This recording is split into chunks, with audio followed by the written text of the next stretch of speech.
Purple media വാർത്തകളിലേക്ക് സ്വാഗതം. റോഡുകൾ തോടുകളാവുക, അതോ ഗവൺമെന്റ് തോടുകൾക്ക് വേണ്ടി റോഡുകൾ നിർമ്മിക്കുകയാണോ? സംശയം. ഇത് കൊല്ലം ഉളിയക്കോവിൽ ക്ഷേത്രത്തിൻ്റെ ഭാഗത്തോട്ട് പോകുന്ന റോഡാണ്. ഈ റോഡിലൂടെ രാവിലെ തന്നെ ഏകദേശം 1000-ലേറെ വാഹനങ്ങൾ കടന്നു പോകാറുണ്ട്.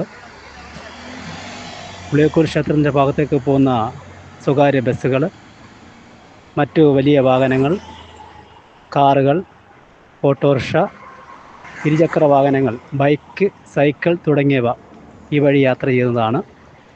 ഈ റോഡിൻ്റെ പ്രത്യേകത എന്ന് പറയുന്നത്, ഒരു മഴ പെയ്താൽ ഈ റോഡ് ഒരു പുഴയായി മാറും എന്നുള്ളതാണ് ഈ റോഡിൻ്റെ പ്രത്യേകത.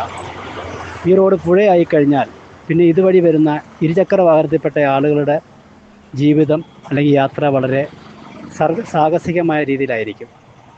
വലിയ വാഹനങ്ങൾ പോകുമ്പോൾ വെള്ളം തെറിച്ച് മറ്റ് വാഹനങ്ങൾക്ക് മേളിലേക്ക് വീഴുന്നത് ഇവിടുത്തെ പതിവ് സംഭവമാണ്. ഈ റോഡിൻ്റെ നിർമ്മാണം ആര് എന്നുള്ള തർക്കത്തിലാണ് നിലവിലിപ്പോൾ നടന്നു പോകുന്നത്.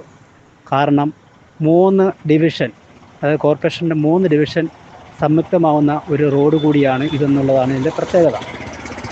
എന്തുതന്നെയായിരുന്നാലും ഇതിൻ്റെ ഈ നവീകരണം, ഈ റോഡ് നിർമ്മാണം എത്രയും പെട്ടെന്ന് നടന്നില്ല എങ്കിൽ വളരെ ഏറെ അപകടകരമായ രീതിയിൽ റോഡ് മാറുകയും മറ്റ് ആളുകൾക്ക് ജീവഹാനി സംഭവിക്കുന്ന രീതിയിലുള്ള അവസ്ഥ വരികയും ചെയ്യും.